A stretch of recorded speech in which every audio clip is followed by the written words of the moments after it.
Picture the global economy as this incredibly massive, super intricate machine, right? And for decades, just one highly specialized gear has kept that entire system humming along. It dictates international trade, national wealth, and literally the balance of global power. Welcome to this special geopolitical decryptage. Today, we're going way beyond just charts and data. We're stepping right into a cinematic story about economic warfare, global dominance, and what looks like a brewing financial revolution. We're analyzing the very bedrock of modern power and asking if the tectonic plates underneath it all are actually starting to shift. So what if the US dollar just collapsed? Or, okay, maybe more realistically, what happens to the world if the absolute most powerful currency in human history simply loses its grip? I know, it sounds like the plot of some intense political thriller.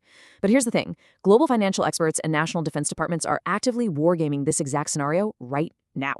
If the main anchor of the global economy suddenly gives way, the ripple effects, they'd hit every single country, every market, and yeah, quite possibly your own wallet. Section 1. The reign of the dollar. Okay, let's dive right into the historical context here. You really can't appreciate a geopolitical revolt without first understanding the financial empire it's trying to disrupt, right? For nearly a century, the US dollar has had this reign that is just unlike any other currency in modern history.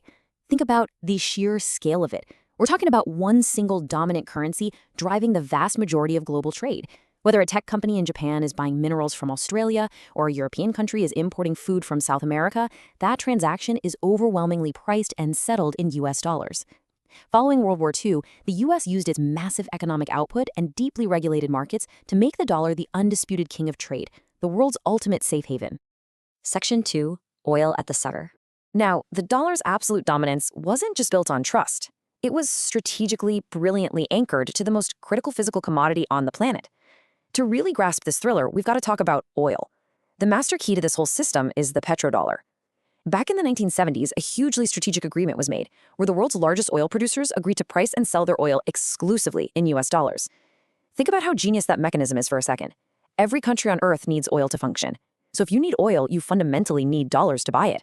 Boom. Artificial, permanent, massive global demand for the US currency, instantly cementing its global supremacy. But that brings us to the tension we're seeing erupt today. Traditionally, you have oil traded in USD, keeping the dollar universally demanded and incredibly strong. But now, we're increasingly seeing oil being traded in alternative currencies. Why the shift? Well, the US has increasingly used the dollar's dominance as a tool, specifically through modern economic sanctions. If a country gets cut off from the dollar system, they're practically severed from global trade. It's a heavy geopolitical weapon. And nations, fearing those sanctions, are realizing they desperately need a backup plan. So you get fierce geopolitical maneuvering. Look at recent moves. Saudi Arabia engaging in talks to price certain oil sales in Chinese yuan, or Russia trading energy in Indian rupees. These case studies, they represent massive tectonic cracks in the traditional system. Section 3, the emerging market revolt. This brings us to a really critical turning point. The financial status quo is facing an unprecedented challenge. We're literally watching the beginnings of an emerging market revolt. So who are these challengers stepping up to the chessboard? Primarily, we're looking at China, alongside the broader coalition of BRICS nations, that's Brazil, Russia, India, China, and South Africa, plus several other emerging markets. Their goal is actually incredibly straightforward. Bypass the dollar.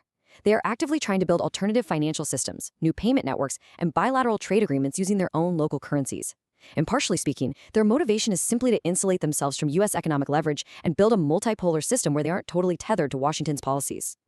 And the undeniable, staggering math behind this movement is what makes it so real. We aren't just talking about a fringe group complaining about the system. The BRICS and allied emerging nations now represent an absolutely massive, growing share of both the global population and economic output. We're talking vast natural resources, massive manufacturing hubs, gigantic consumer markets. When a coalition with this much demographic and economic gravity decides to slowly shift away from the dollar, they actually have the sheer weight to potentially pull it off. Section 4. Traps of new currencies. But look, any geopolitical expert will tell you that abandoning the established global currency is incredibly complex and totally fraught with peril. Declaring you want a new system is easy. Building one the world trusts is a whole different beast. Let's look at how the hidden dangers actually cascade. First up, a severe lack of liquidity. The US dollar is everywhere. You can buy and sell massive quantities instantly. Alternative currencies just don't have that deep pool of global buyers and sellers yet. And that lack of liquidity leads right into the second trap, high volatility. Without deep markets, the value of these new coalition currencies can swing wildly from day to day based on, say, a rumor or minor data. And if you try to run a national economy on a volatile currency, you hit the third trap, pure economic instability. Businesses can't plan, governments can't balance budgets, and international trade basically grinds to a halt. Let's ground this high-level macro stuff for a second. What does this mean for you and me? Because this isn't just a debate for politicians in distant capitals.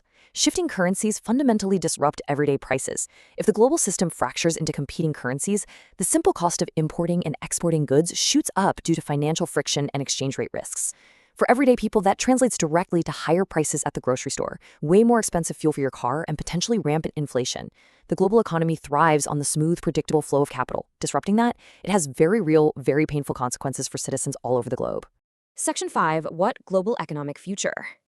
We've looked at the mighty reign of the dollar, the rising emerging market revolts, and the serious economic traps involved. So what does the future actually hold?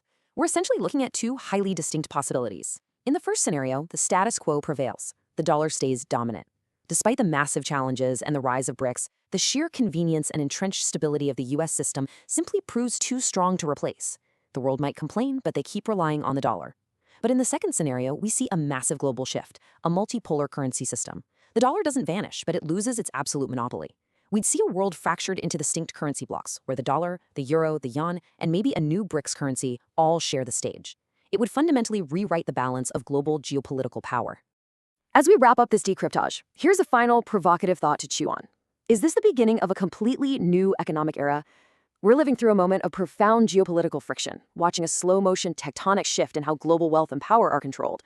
The reign of the US dollar defined the modern era, but as history shows us over and over, no empire and no currency rules forever uncontested. How this specific struggle plays out won't just fill future textbooks. It's going to dictate the wealth of nations and the literal price of our daily lives for the next century.